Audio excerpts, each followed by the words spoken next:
கர்த்தருக்கு ஸ்தோத்திரம். நாம் வாசிப்போம் யாக்கோபு 1:3-4. யாக்கோபு 1:3-4. என் சகோதரரே, நீங்கள் பலவிதமான சோதனைகளில் அகப்படும் பொழுது உங்கள் விசுவாசத்தின் பரீட்சையானது பொறுமையை உண்டாக்கும் என்று அறிந்து அதை மிகுந்த சந்தோஷமாக ஏற்றுக்கொள்ளுங்கள். கர்த்தருக்கு ஸ்தோத்திரம். நம்ம வேத வசனத்துல பார்க்கிறோம். வேத வசனத்துல அநேக இடத்துல பொறுமை, நீடிய பொறுமை, இப்படி இந்த காரியத்தை குறித்து எழுதி இருக்கிறத நம்ம பார்க்கிறோம். இந்த வேத வசனத்துல நம்ம பார்க்கிறோம் யாக்கோபுல, என் சகோதரரை நீங்கள் பலவிதமான சோதனைகளில் அகப்படும் பொழுது, பலவிதமான பிரச்சனைகளுக்குள்ள நம்ம அகப்படும் போது உங்கள் விசுவாசமா கர்த்தருக்குள்ள நம்ம அந்த பிரச்சனை மத்தியில கர்த்தருக்குள்ள விசுவாசத்துல இருக்கிறோம். அந்த விசுவாசம் என்ன செய்தான்? உங்கள் விசுவாசத்தின் பரீட்சையானது பொறுமையை உண்டாக்கும் என்று அறிந்து, அந்த விசுவாசத்தின் பரீட்சை நமக்கு என்னத்தை உண்டாக்குது? பொறுமையை உண்டாக்குதுன்னு பார்க்கிறோம். உங்கள் விசுவாசத்தின் பரீட்சையானது பொறுமையை உண்டாக்கும் என்று அறிந்து அதை மிகுந்த சந்தோஷமாக எண்ணுங்கள். அப்ப அந்த பிரச்சனை மத்தியில கர்த்தர் என்னத்தை கொடுக்கிறாரு? பொறுமையை கொடுக்கிறாரு. வேத வசனத்துல பொறுமை, நீடிய பொறுமை இப்படி நம்ம எழுதப்பட்டிருக்கிறத பார்க்கிறோம். நமக்கு பொறுமை, கர்த்தரோட பிள்ளைகளுக்கு பொறுமை ரொம்ப முக்கியம். ஆவியின் கனிகள்ல கூட பார்க்கும்போது அந்த ஆவியின் கனிகள்ல பொறுமையை குறித்து எழுதப்பட்டிருக்கிறத நம்ம பார்க்கிறோம். இந்த பொறுமையை குறித்து எழுதப்பட்டிருக்கிறத பார்க்கிறோம். நம்ம ஏதாவது காரியம் கிடைக்கணும்னா நாம் தீவிரிச்சு உடனே அந்த காரியம் கிடைக்கணும், எனக்கு இப்பயே கிடைக்கணும் அப்படின்னு சில காரியம் நம்ம எதிர்பார்க்கறத பார்க்கிறோம். அப்படி பார்க்கறது எப்படிப்பட்ட காரியமா இருக்குது? சின்ன பிள்ளைகளோட காரியமா இருக்கு. இப்ப சின்ன பிள்ளைங்க என்ன செய்யணும்? போயிட்டு இருக்கும்போது ஒரு முட்டாய் கடையை பார்த்து எனக்கு முட்டாய் வேணும், சூழ்நிலை தெரியாது பிள்ளைங்களுக்கு. பிள்ளைங்க என்ன செய்யும்? எனக்கு இப்பயே வேணும், இப்பயே வாங்கி கொடு அப்படின்னு சொல்லி என்ன செய்யும்? பிள்ளைங்க கீழே உட்காந்து அழுது கீழே படுத்துக்கிட்டு கத்திக்கிட்டு அழுவோம். அது சின்ன பிள்ளைகளோட குணமா இருக்குது. சின்ன பிள்ளைகளோட குணமா இருக்கு. எனக்கு அந்த பொருளை இப்பயே வாங்கி கொடு, எனக்கு இன்னைக்கே வாங்கி கொடு, அதை இதையே இன்னைக்கே செஞ்சு கொடு அப்படின்னு சொல்லி கேட்கறத பாக்குறோம். சின்ன பிள்ளைகளோட சுபாவம் அப்படி இருக்குது. எனக்கு இப்பயே வேணும். எந்த காரியத்தை எடுத்தாலும் ஒரு பொறுமை இல்லை. சின்ன பிள்ளைங்களுக்கு பொறுமை இல்லை. ஆனா நம்ம கிறிஸ்துவுக்குள்ள வளர்ந்தவங்களா இருக்கிறோம். கிறிஸ்துவுக்குள்ள வளர்ந்தவர்களா இருக்கிறோம் நம்ம பார்க்கிறோம். நம்ம தொடர்ந்து வாசிப்போம். கலாத்தியர் 5:22. கலாத்தியர் 5:22. ஆவியின் கனியோ அன்பு, சந்தோஷம், சமாதானம், நீடிய பொறுமை, தயவு, நற்குணம், விசுவாசம். நம்ம பார்க்கிறோம் ஆவியின் கனியில ஒண்ணு இந்த நீடிய பொறுமை. இந்த நீடிய பொறுமை நமக்கு ரொம்ப அவசியமா இருக்குன்னு நம்ம பார்க்கிறோம். சில பேர் பொறுமையா இருக்க மாட்டாங்க. வளர்ந்தவங்க கூட என்ன செய்வாங்க? அந்த காரியம் வேணும். கர்த்தர் ஒரு நேரத்தையும் காலத்தையும் கர்த்தர் நமக்கு வைத்திருக்கிறாரு. அவர்கிட்ட நம்ம அடங்கி இருக்கும் போது, பொறுத்திருக்கும் போது ஒரு காரியத்தை கேட்கிறோம். அந்த ஆசீர்வாதத்தை கர்த்தர் நிச்சயமா கொடுக்கிறவரா இருக்கிறாரு. ஆனால் கர்த்தரோட நேரம், கர்த்தரோட காலம்னு ஒண்ணு இருக்குது. நம்ம பார்க்கிறோம் ஆபிரகாமுக்கு ஆண்டவர் என்ன சொன்னாரு? ஒரு பெரிய ஜாதி ஆக்குவேன்னு ஆண்டவர் சொன்னாரு. ஆனா என்ன நடந்துச்சு? 25 வருஷத்துக்கு மேல அவரு பொறுத்திருந்தாருன்னு பார்க்கிறோம். சொன்ன பிறகு அப்ப பொறுத்திருந்த பிறகு தேவா பிற்பாடுதான் என்ன செஞ்சாரு? அந்த ஆசீர்வாதத்தை கொடுத்தாருன்னு பார்க்கிறோம். அநேகரை நம்ம பார்க்கிறோம். நம்ம முக்கியமா பார்க்க வேண்டியது இப்ப பொறுமை இல்லாம தீவிரமா நம்ம பெற்றுக்கொள்ளணும் அப்படின்னு நம்ம நினைச்சா நம்ம என்னத்தை சந்திப்போம்? நம்ம தொடர்ந்து வாசிப்போம். 1 சாமுவேல் 13:8-14. 1 சாமுவேல் 13:8-14.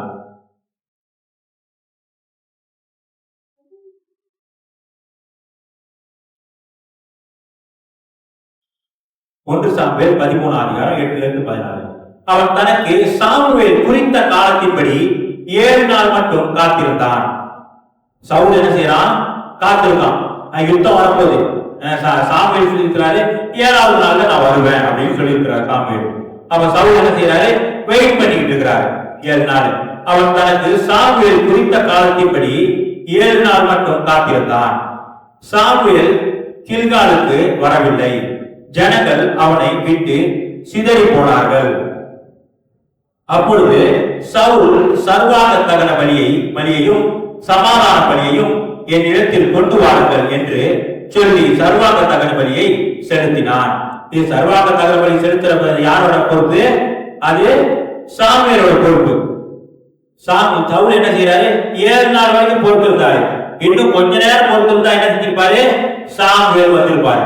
ஆனா சவுல் என்ன செஞ்சாரு? 7 நாள் பொறுத்திருந்தாரு. 7வது நாள் இன்னைக்கு தான் வருவாரு அப்படின்னு தெரியும். ஆனா 7 நாள் வரலன்னு சொல்லி என்ன செஞ்சிட்டாரு? அவரே சாமுவேல் செய்யற வேலையை அவர் செய்ய ஆரம்பிச்சிட்டாரு. அவன் சர்வாங்க தகன பலியிட்டு முடிகிற போது இதோ சாமுவேல் வந்தான். சவுல் அவனை சந்தித்து வந்தனம் செய்ய அவனுக்கு எதிர்கொண்டு போனான். அப்ப என்ன செய்ய? சாமுவேல் வராது. இவர் தகன பலி எல்லாம் செலுத்திட்டாரு. செலுத்தின பிறகு என்னது? நம்ம சாமுவேல் வராரு. திருப்பி சாமுவேல் தீர்க்கதரிசி வராரு. சாமுவேல் தீர்க்கதரிசி வந்த உடனே சவுல் வேகமா ஓடாரு. வந்தனம் செலுத்துறதுக்கு, மரியாதை செலுத்துறதுக்கு ஓடாரு. நீர் செய்தது என்ன?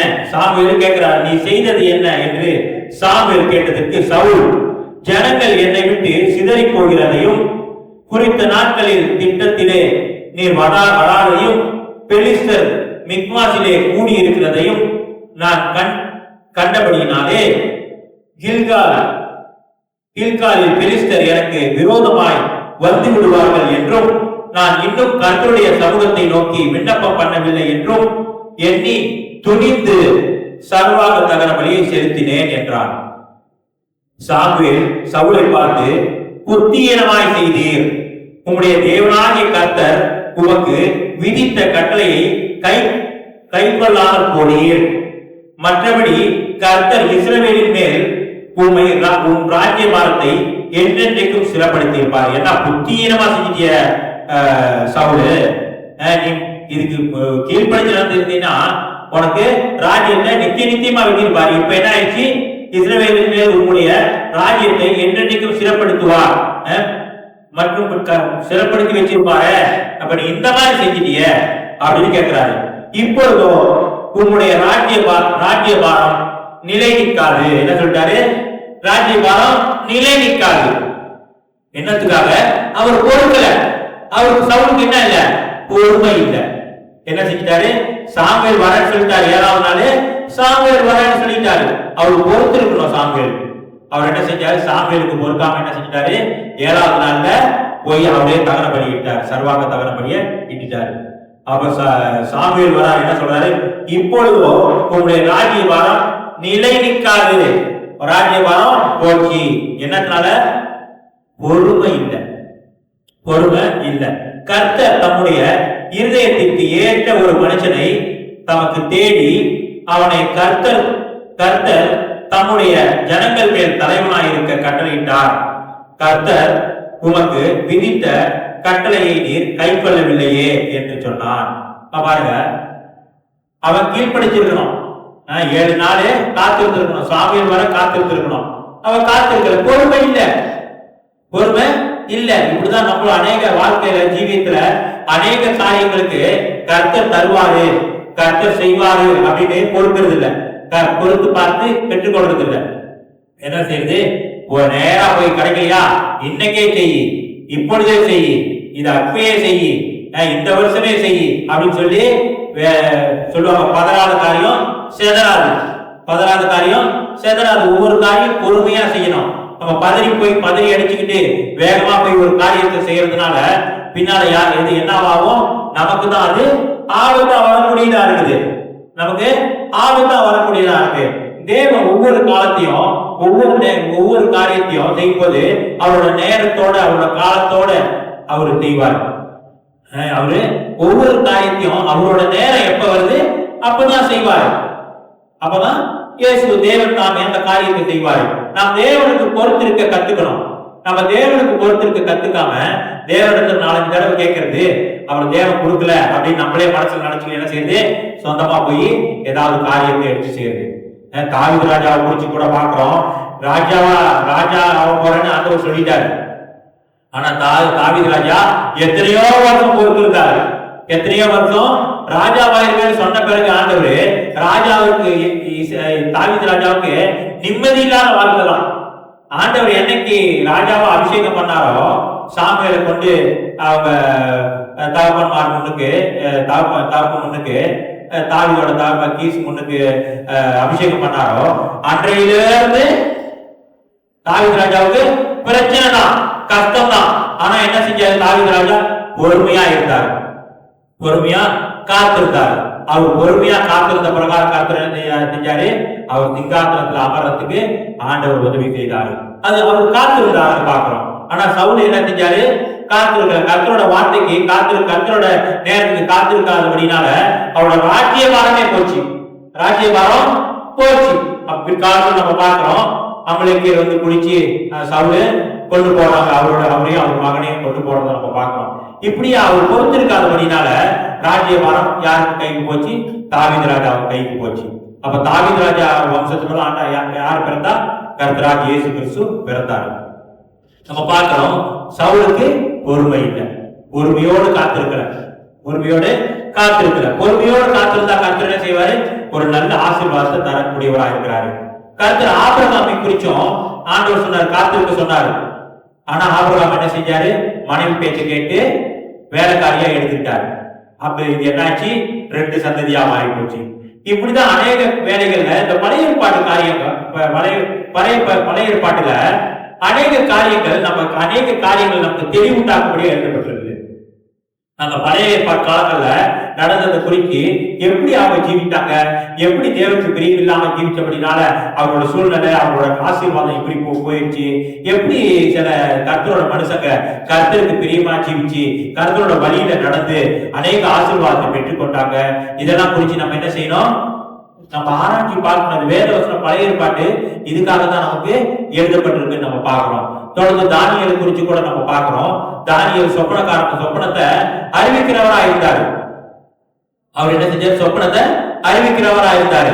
அப்ப அந்த ராஜா வந்து சொப்பனத்தை சொல்லு, அவர் சொப்பனத்தோட அர்த்தத்தை சொல்லும் போது அவர் அப்பயே எடுத்து சொல்லல. அவர் என்ன சொன்னாரு? எனக்கு 3 நாள் அவகாசம் கொடுங்க, நான் உபவாசம் இருந்து கர்த்தர்கிட்ட இருந்து சத்தம் கேட்கும், கர்த்தர் எனக்கு விலைக்கு சொல்லுவாரு, அப்ப நான் வந்து உங்ககிட்ட சொல்றேன்னு சொல்லி என்ன செய்யறாரு? கர்த்தருக்கு பொறுத்திருந்தாரு பாக்குறோம். கர்த்தரோட வார்த்தைக்கு பொறுத்திருந்தாரு. அநேகர் இந்த காலத்துல கர்த்தருக்கு பொறுத்திருக்க முடியல, கர்த்தருக்கு பொறுத்திருக்க முடியல. அவங்களுக்கு என்ன நினைக்கிறாங்களோ அதான் செய்யறாங்க. கர்த்தருக்கு பொறுத்திருந்து காரியத்தை நம்ம பெற்றுக்கொள்வோம், கர்த்தரோட கருத்திலிருந்து பெற்றுக்கொள்வோம். கர்த்தரோட கருத்திலிருந்து பெற்றுக்கொள்ளணும் என்ன செய்யணும்? பொறுத்து இருக்கணும். கர்த்தரோட கருத்திலிருந்து ஆசீர்வாதத்தை பெற்றுக்கொள்ளணும்னா பொறுத்து இருக்கணும். ஏன்னா கர்த்தரோட ஆசீர்வாதம் அவருக்கு கால அவகாசம் இருக்குது. கர்த்தர் எப்ப நமக்கு ஆசீர்வாதத்தை கொடுக்கணும்னு விரும்புறாரோ அப்பதான் கர்த்தர் கொடுப்பாரு. அதனால கர்த்தர் ரொம்ப லேட்டா கொடுப்பாரு இல்ல, எந்த நேரத்துல அந்த ஆசீர்வாதம் நமக்கு கிடைச்சா சரியா இருக்குமோ அந்த நேரத்துல கர்த்தர் கொடுப்பாரு. நம்ம பல வேலைகள்ல பாக்குறோம், சில காரியங்களுக்கு பிரயாசப்படுவோம், ஆனா அந்த காரியம் அப்ப நடக்காது. ஆனா சில காலம் கழிச்சு நமக்கு நடக்கும். அது நமக்கு ஆசீர்வாதமா இருக்கும், நம்ம கர்த்தர் இடத்துல பொறுமையா இருந்து ஆசீர்வாதத்தை பெற்றுக்கொள்ள கத்துக்கணும். அவசரமா ஓடி நம்ம சொன்னது போல பதறாத காரியம் செதறாது. பதறி போய் சில பேர் செய்வாங்க, அது எப்படியாவது பெற்றுக்கொள்ளணும், எப்படியாவது செய்யணையா அப்படின்னு சொல்லி என்ன செய்வாங்க? தவறான வழியில போய் அநேகர் இப்படி போய் தவறான வழியில போறதை நம்ம பார்க்கிறோம். தவறான வழியில சில காரியங்கள் கிடைக்கல. சில பேர் என்ன செய்வாங்க? கர்த்தர் சபைக்கு வருவாங்க, சபையில எல்லா காரியத்தையும் செய்வாங்க. ஒரு சுகம் கிடைக்கல, ஒரு காரியம் கிடைக்கல அப்படின்றதுக்காக என்ன செய்வாங்க? போமோவை பார்க்க போயிடுவாங்க, யாரை பார்க்க போயிடுவாங்க? போமோவை பார்க்க போயிரு. இப்படி எல்லாம் சபையில நடக்குது, அநேக சபைகள்ல இப்படி எல்லாம் நடக்குது. கர்த்தருக்கு பொறுத்து இருக்க முடியல. கர்த்தர் இப்படி செஞ்சா என்ன ஆச்சு? வாழ்க்கையே நாட்டமா போச்சு, வாழ்க்கையே போச்சு. கர்த்தரோட சமூகத்துல இருந்து அஞ்சனம் பாக்குறவங்களையும் சூரியன் பாக்குறவங்களையும் போமோவையும் பார்க்க போனா வாழ்க்கையே போச்சு, நம்மளோட வாழ்க்கை போச்சு சுத்தமா. கர்த்தருக்கு பொறுத்திருக்க முடியல, கர்த்தருக்காக பொறுத்திருக்க முடியல. கர்த்தருக்காக பொறுத்திருந்தா கர்த்தர் என்ன செய்வாரு? ஆசீர்வாதத்தை கொடுக்க வல்லவரா இருக்கிறார் நம்ம பார்க்கிறோம். கர்த்தரு ஆசீர்வாதத்தை கொடுக்க வல்லவரா இருக்கிறாரு. நம்ம தொடர்ந்து பார்க்கிறோம். பிரசங்கி 3:11. பிரசங்கி 3:11.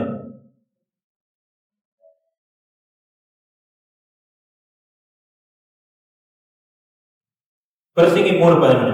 அவர் சகலத்தையும் அதன் காலத்திலே நேர்த்தியாய் செய்கிறார், உலகத்தையும் அவர்கள் உள்ளத்திலே வைத்திருக்கிறார். ஆதலால் தேவன் ஆதி முதல் அந்த மட்டும் செய்து வரும் கிரியையை மனுஷன் கண்டுபிடியான். மனுஷனுக்கு தெரியாது, கர்த்தர் என்ன மனசுல நினைச்சிருக்கிறாரு, கர்த்தர் என்ன செய்ய போறாருன்னு மனுஷனுக்கு தெரியாது. கர்த்தர் அதின் காரியங்களை அதின் காலத்துல செய்யறவரா இருக்கிறாரு. நம்ம நேரத்துக்கு முன்னே முந்தி போய் என்ன செய்யக்கூடாது, போய் ஏதாவது செஞ்சுக்கிட்டு இருக்க கூடாது. தொடர்ந்து நம்ம வாசிக்கிறோம் ஏசாயா 40:31. ஏசாயா 40:31. கர்த்தருக்கு காத்திருக்கிறவர்களோ புதுநிலை அடைந்து கழுகுகளைப் போல செட்டை அடித்து எழுப்புவார்கள். அவர்கள் ஓடினாலும் இலைப்படையார்கள், நடந்தாலும் சோர்ந்து போகார்கள். நம்ம பார்க்கிறோம், கர்த்தருக்கு காத்திருக்கிறவங்க என்ன செய்வாங்களா, கழுகுகளை போல செட்டை அடித்து பறப்பாங்களாம். அவங்க ஓடினாலும் இலைப்படைய மாட்டாங்களாம், ஓடினாலும் இலைப்பட மாட்டாங்களாம், நடந்தாலும் சோர்ந்து போவார்கள். அப்ப கர்த்தருக்கு நம்ம காத்திருக்க கற்றுக்கொள்ளணும். உடனே வந்தவனே எல்லாம் கிடைச்சிடும் நம்ம சொந்தத்துக்கு செய்யக்கூடாது. கர்த்தரோட ஆசீர்வாதம் கிடைக்கிறதுக்காக நம்ம என்ன செய்யணும், பொறுத்து இருக்கணும். நம்மளே சொந்தத்துக்கு ஆசீர்வாதம் கிடைக்காம நம்மளே ஏதாவது காரியத்தை செஞ்சு ஏதாவது கர்த்தர் ஒரு ஆசீர்வாதத்தை வச்சிருப்பாரு, நாம போய் கடன் 5-6 இடத்துல கடனை வாங்கி அந்த காரியத்தை செஞ்சு விட்டு ஐயோ எனக்கு இப்படி போச்சேன்னு நம்ம பிற்பாடு கர்த்தரை குற்றப்படுத்தக்கூடாது. கர்த்தர் ஆசீர்வாதத்தை எல்லாருக்கும் கொடுக்கிறவரா இருக்காரு, ஏற்ற காலத்துல சரியா செய்கிறவரா இருக்காரு. நம்ம போய் அதுக்கு முன்னால போய் கடனை வாங்கி அதை செஞ்சு இதை செஞ்சு எல்லாம் என்ன ஆயிரும், பிற்பாடு பெரிய கடன்காரனா தான் நம்ம ஆகும். தொடர்ந்து நம்ம வாசிக்கிறோம் எபேசியர் 4:2.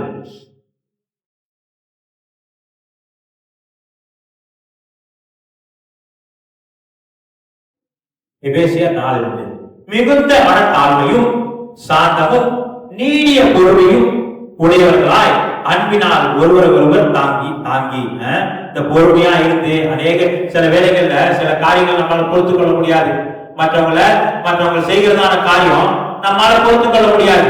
என்ன இப்படி பண்ணிக்கிட்டு இருக்கிறாங்க, என்ன இந்த வித்வாசி இப்படி பண்ணிக்கிட்டு இருக்கிறாங்க, என்ன இந்த ஆள் இப்படி பண்ணிக்கிட்டு இருக்கிறாங்க அப்படின்னு நமக்கு என்ன செய்யும், சில வேளைகள்ல பொறுமை இல்லை. அதனால என்ன செய்வோம், வாயில வந்ததெல்லாம் சில சமயங்கள் அவங்களை ஏசிடுவோம், அவங்கள சில காரியங்களை சொல்லி அவங்க கூட சண்டையை போட்டுருவோம். ஆனா அந்த எபேசியர் 4:2 என்ன வாசிக்கிறோம், மிகுந்த மனத்தாழ்மையும் சாந்தமும் நீடிய பொறுமையும் உடையவர்களாய் அன்பினால் ஒருவர் தாங்கி பொறுமையா இருந்து, சில பேர் நம்மளை கடிந்து கொண்டாலும் தவறா பேசினாலும் பொறுமையா இருந்து அன்பினால என்ன செய்யணுமா, அப்படிப்பட்டவங்களை தாங்கணும். ஏன்னா அவங்க கர்த்தருக்குள்ள சரியா வளரங்க. நம்ம பொறுமையா இருந்து எல்லாத்தையும் பொறுத்து கொள்ளக்கூடியவர்களா இருக்கணும். பொறுமையில அநேக காரியம் இருக்குது. நம்ம பொறுமையா இருந்து சில பேர் நமக்கு விரோதமா கிரியை செய்யலாம். நம்ம என்ன செய்யணும், பொறுமையா இருந்து தாங்கி கொண்டு அவங்கள பலப்படுத்துகிறவர்களா நம்ம காணப்படணும். நம்ம பொறுமை நம்ம கர்த்தருக்கு கிறிஸ்தவ ஜீவியத்துல இந்த பொறுமைன்னு சொல்றது ரொம்ப முக்கியம், ரொம்ப முக்கியம். நம்ம எந்த காரியத்தையும் எடுத்தோம் கருத்தோம் செய்யக்கூடாது. நம்ம அநேக காரியங்கள் நம்ம பார்க்கணும் அந்த உலகத்துல. அநேக காரியங்களை கொஞ்ச நேரம் கூட பார்க்க மாட்டாங்க. சிந்தையில வந்தவொடனே அந்த பொருளை போய் வாங்கி வந்துருவாங்க. சிந்தையில நம்மளும் அநேக ஜீவியத்துல அநேக வேலைகள்ல இப்படிப்பட்ட காரியத்தை செஞ்சிருக்கிறோம். நம்ம இந்த காரியத்தை எடுத்து பிரசங்கிக்கிறதுனால நான் அந்த மாதிரிலாம் செய்யலன்னு சொல்ல முடியாது. நம்மளும் எவ்வளவு காரியங்கள்ல இந்த மாதிரி அவசரப்பட்டு அநேக காரியங்களை செஞ்சு எல்லாம் தோல்வியாகவும் நஷ்டமாகவும் போயிருக்குது. அநேகரோட ஜீவியத்துல இந்த பொறுமை இல்லாதனால அநேக நஷ்டம் ஏற்பட்டிருக்குது. ஆனா கர்த்தர் நம்ம பார்க்கிறோம், கர்த்தர் எல்லா காரியத்தையும் ஏற்ற வேலைகள்ல செய்கிறவராக இருக்கிறாரு, ஏற்ற வேலைகள்ல செய்கிறவராக இருக்கிறாரு. முதல்ல தேவன் என்ன செஞ்சாரு, ஆதாம் ஏவாளை பூமிக்கு கொண்டு வந்தாரு. ஆதாம் ஏவாளை கொண்டு ஒரு பரிசுத்த ஜாதிய பூமியில உண்டாக்கோன்னு கர்த்தர் சில கால அவகாசம் கொடுத்தாரு. அவங்களால அந்த பரிசுத்தத்துல ஜீவிக்க முடியல, விடுத்து போயிட்டாங்க. மறுபடியும் கர்த்தர் சில கால அவகாசத்தை விட்டு என்ன செஞ்சாரு, நோவாவை கொண்டு வந்தாரு. அப்ப நோவாவோட சந்ததி என்ன செஞ்சிச்சு, அந்த சந்ததி அந்த காலத்துல ஒரு பெரிய ஜலப்பிரளயம் வந்துச்சு, பூமி தண்ணீர்னால அழிக்கப்பட்டுச்சு. மறுபடியும் நோவாவோட 3 பிள்ளைகளோட சந்ததி உருவாச்சின்னு பார்க்கிறோம். அதுக்கு தேவன் கொஞ்சம் கால அவகாசம் கொடுத்தாரு. கால அவகாசம் கொடுத்து பார்த்தாரு, அவங்களும் தேவனுக்கு உண்மையா ஜீவிக்கல, எல்லாம் பாவத்தின்படி பாவத்தை தான் ஜீவிச்சுக்கிட்டு இருந்தாங்க. மறுபடியும் கொஞ்சம் கால அவகாசம் கொடுத்து தேவன் என்ன செஞ்சாரு, ஆபிரகாமை தெரிந்து கொண்டாரு. அப்ப ஆபிரகாமை தெரிந்து கொண்டு கர்த்தர் என்ன செஞ்சாரு, இஸ்ரவேலுக்கான ஒரு ஜனங்களை என்ன செஞ்சாரு, ஆண்டவர் வழி நடத்தி கொண்டு வந்திருந்தாரு. நியாய பிரமாணத்தை கொடுத்தாரு, கட்டளைகளை கொடுத்தாரு, பிரமாணத்தை கொடுத்தாரு, எல்லாத்தையும் கொடுத்தாரு கர்த்தர். அந்த வழியில பிரமாணத்தின்படி கட்டளையின்படி நியாயப்பிரமாண காலத்துல நியாயப்பிரமாணத்தையும் கொடுத்து அந்த நியாயப்பிரமாணத்தின்படி நடப்பாங்கன்னு கர்த்தர் நினைச்சாரு. அதுக்கு கால அவகாசம் கொடுத்தாரு. கால அவகாசத்தை கொடுத்தாரு. யாரும் நியாயப்பிரமாணத்தின்படி ஜீவிக்கல. தவறு செஞ்சு எல்லாத்தையும் என்ன செய்யறாங்க? தவறு பாவம் செஞ்சு பலி செலுத்துறதான் குறியா இருக்கிறாங்க. பாவம் செஞ்சு பலி செலுத்துறதான் குறியா இருக்கிறாங்க. பாவம் அவங்களை விட்டு போகல. இன்னும் பாவங்கள் தான் ஜீவிச்சுட்டு இருக்கிறாங்க. ஆண்டவர் பிரமாணம் கொடுத்தாரு, கட்டளை கொடுத்தாரு. எல்லா பிரமாண கட்டளைகளை கொடுத்த பிறகும் அவங்க என்ன செய்யறாங்க? பாவத்துல தான் ஜீவிக்கிறாங்க. அவங்க பாவத்தை முற்றிலுமா அழிச்சு போடுவோம்னு அவங்க நினைக்கல. பலி செலுத்துறது தான் புரியாது. பாவம் செஞ்சிடுமா பலி செலுத்திடுவோம். சின்ன பாவம் செஞ்சிடுமா பறவையை பலி செலுத்திடுவோம். கொஞ்சம் பெரிய பாவம் செஞ்சிடுமா ஆடை பலி செலுத்திடுவோம். பெரிய பாவம் செஞ்சிடுமா மாடை பலி செலுத்திடுவோம். இப்படி பலி செலுத்திக்கிறதா இருந்தாங்க. அதுக்கும் கர்த்தர் என்ன செஞ்சாரு? சில கால அவகாசம் கொடுத்தாரு. அப்ப அந்த கால அவகாசம் முடிஞ்ச பிறகுதான் என்ன செஞ்சார்? ஆண்டவர் பிதாவாகிய தேவன் கர்த்தராகிய இயேசு கிறிஸ்துவ பூமிக்கு அனுப்புறாரு. கர்த்தராகிய இயேசு கிறிஸ்து யாரா இருக்கிறாரு? பிதாவான வார்த்தையா இருக்கிறாரு. பிதாவாகிய தேவனுடைய வார்த்தையா இருக்கிறான்னு பாக்குறோம். அந்த கர்த்தராகிய இயேசு கிறிஸ்து பூமிக்கு வந்து எல்லாருக்கும் விடுதலை கொடுக்கக்கூடியதா இருக்குது. இப்ப அது பூர்ண பிதாவோட பூர்ண சித்தம் மனுஷங்களை மறுபடியும் மீட்டுக் கொள்றதுக்கு ஒரு பூர்ண சித்தம் நிறைவேறி ஆயிடுச்சு. நம்ம பார்க்கணும். இப்படி கர்த்தர் ஒவ்வொரு காரியத்தையும் ஒரு கால அவகாசம் கொடுத்து அவருடைய நேரத்துல செய்கிறவரா இருக்கிறார். அப்ப கர்த்தரோட காரியத்தை நம்ம அறிஞ்சவர்களா இருக்கணும். நம்ம எல்லா காரியத்தையும் குடும்ப காரியமா இருக்கலாம், சபை காரியங்களா இருக்கலாம், கம்பெனியில வேலை செய்யக்கூடிய காரியங்களா இருக்கலாம், எல்லாத்துக்கும் என்ன இருக்குது? ஒரு கால அவகாசம் இருக்குது. கர்த்தர் நமக்கு ஒரு நேரத்தையும் காலத்தையும் வச்சிருக்கிறாரு. நம்ம ஆசீர்வாதத்தை பெற்றுக்கொள்றதுக்கு ஒரு கால நேரத்தை கர்த்தர் வச்சிருக்கிறாரு. நம்ம தவறான வழியில போய் அந்த ஆசீர்வாதத்தை பெற்றுக்கணும்னு நம்ம முடிவு பண்ணக்கூடாது. அநேக வேலைகள் நம்ம பார்க்கிறோம். நம்ம தவறான முடிவு எடுக்கிறதுனாலதான் நம்ம வாழ்க்கையே தவறி போயிருந்த பார்க்கிறோம். தவறான முடிவு கர்த்தருக்கு பொறுத்திருக்கிறது இல்ல. என்ன செய்யணும்? தவறான முடிவு எடுத்துறோம். தவறான காரியத்தை போய் செஞ்சிடறோம். இன்றைக்கே செஞ்சிருவோம், இப்படியே செஞ்சிருவோம். கர்த்தருக்கு பொறுத்திராம இன்றைக்கே செஞ்சிருவோம் அப்படின்னு செய்யறோம். சில பேர் தவறான முடிவு எடுக்கிறோம். இன்றைக்கே செய்யறோம் அப்படின்னு சொல்லும் போது அது தவறான முடிவு தான். அது என்னது? தவறான முடிவு. கர்த்தர் ஒரு கால அவகாசம் வைத்திருக்கிறாரு, நேரத்தை வைத்திருக்கிறாரு. நம்ம ஆசீர்வாதத்தை பெற்றுக்கொள்ளும்படியா ஒரு குறித்த காலத்தை கர்த்தர் வைச்சிருக்கிறாரு. நம்ம அந்த கர்த்தரோட காரியங்களை நம்ம பழைய ஏற்பாட்டு காரியத்தை நம்ம பார்த்தோமே, அந்த ஆதாம் ஏவாளு, நோவா, ஆபிரகாமு, அப்படி ஒவ்வொருத்தரா பார்த்தோம். கர்த்தர் எப்படி கால அவகாசம் கொடுத்தாரு. அதே போல நம்மளுக்கும் கர்த்தர் என்ன வச்சிருக்கிறாரு? நமக்கும் ஒரு கால அவகாசத்தை வைத்திருக்கிறாரு, ஒரு நேரத்தை வைத்திருக்கிறாரு. கர்த்தருக்கு காத்திருக்கும் போது நம்ம என்ன செய்வோமா? புது பலன் அடைந்து செட்டை அடித்து பறப்போன வேத வசனத்துல வாசிக்கிறோம். நம்ம ஓடினாலும் இலைப்படைய மாட்டோம், நடந்தாலும் களப்படைய மாட்டோம். இப்படி வேத வசனத்துல ஏன் எழுதப்பட்டிருக்குது? நம்ம எந்த காரியத்தையும் அவசரமா செய்யக்கூடாது, அவசரப்பட்டு செய்யக்கூடாது. கர்த்தருக்கு பொறுத்திருக்கணும். கர்த்தருக்கு பொறுத்திருக்கும் கர்த்தர் என்ன செய்வாரு? அந்த காரியம் நடந்தாலும் நல்லா இருக்கும், அது ஆசீர்வாதமாக இருக்கும். அப்ப நமக்கு ஆசீர்வாதமா இருக்கணும். நம்ம என்ன செய்யணும்? கர்த்தருக்கு பொறுத்திருக்கணும். ஒண்ணு கர்த்தர்கிட்ட கேட்கிறோம், கர்த்தர்கிட்ட கேட்ட பிறகு கர்த்தர் கொடுப்பாரு நம்ம விசுவாசிக்கணும். கர்த்தர் கொடுப்பாரு விசுவாசிக்கணும். அப்ப கர்த்தர் கொடுப்பாரு விசுவாசிச்சு நம்ம ஜீவிக்கும் போது அந்த விசுவாச ஜீவியம் பொறுமையை உண்டாக்கக்கூடியதா இருக்கும். அப்ப நமக்கு யாக்கோபு சொல்றாங்க, விசுவாசம் பரீட்சையை உண்டாக்கும், பரீட்சை பொறுமையை உண்டாக்கணும். அப்ப நமக்கு ஒரு காரியத்துக்காக பொறுத்து இருக்கிறோம். அப்ப பொறுத்து இருக்கும் போது கர்த்தருக்குள்ள விசுவாசமாவும் நம்ம இருக்கிறோம், பொறுமை நம்மளுக்கு அங்க நடக்குது. அப்ப கர்த்தருக்கு கூடிய சீக்கிரத்துல கர்த்தர் காரியத்தை வாய்க்கப்பட்டவரா இருக்கிறாரு. நம்ம அந்த கருத்துல தாமதிக்கிறாரு. நம்ம வேற வழியில வேற காரியங்களை செய்ய கருத்தில் கொடுக்க மாட்டாரு யாருமே அப்படின்னு நம்மளே மனசுல நினைச்சுக்கிட்டு நம்ம வேற இடத்துல போய் உதவி பெற்றுக்கிட்டா அது ஆசீர்வாதமா இருக்குமா? வேத வசனம் தெளிவா சொல்லுது, எனக்கு ஒத்தாசை வரும் பர்வதங்களுக்கு நேராய் என் கண்களை ஏறெடுப்பேன். எனக்கு ஒத்தாசை வானத்தையும் பூமியை உண்டாக்குற தேவனிடத்திலிருந்து வருதுன்னு நம்ம பார்க்கணும். நமக்கு ஒத்தாசை எங்க இருந்து வருது? தேவனிடத்திலிருந்து வருது. நமக்கு உதவி எங்க இருந்து வருது? கர்த்தரிடத்திலிருந்து வருது, உலகத்திலிருந்து வரல. கர்த்தரிடத்திலிருந்து தான் நமக்கு உலகத்துல இருக்கிறதான காரியங்கள், ஆசீர்வாதங்கள் நமக்கு கர்த்தரிடத்திலிருந்து தான் நமக்கு கிடைக்குது. அப்ப நம்ம கர்த்தருக்கு பாதத்துல உட்கார்ந்து காத்திருந்து பெற்றுக்கொள்ள கத்துக்கணும். நம்ம எடுத்தோம் கவுத்தோம் ஒரு காரியத்தை செஞ்சா அது நமக்கு ஆசீர்வாதமா இருக்காது. சில பேருக்கு ஜீவித்துல பாக்குறோம், நம்ம யோசிச்சு பார்த்தாலே நமக்கு தெரியும். அநேக பேர் அவசரமா செஞ்சு என்ன தோல்வியை சந்திச்சாங்க, நம்மளும் அவசர அவசரமா செஞ்சு எந்த தோல்வியை சந்திச்சோம் நமக்கு தெரியும். கர்த்தர் பொறுமையா இருந்து காரியத்தை செய்யும். பொறுமையா இருக்கும் போது கர்த்தர் என்ன செய்வாரு? பொறுமைக்கு உள்ளதான கிரியை கர்த்தர் செய்ய வல்லவராக இருக்கிறார். கர்த்தர் இது மட்டும் நம்மளோட பேசி இருக்கிறாரு. தொடர்ந்து கர்த்தர் நம்மை நடத்துவார் என்று விசுவாசம். சோதரம்.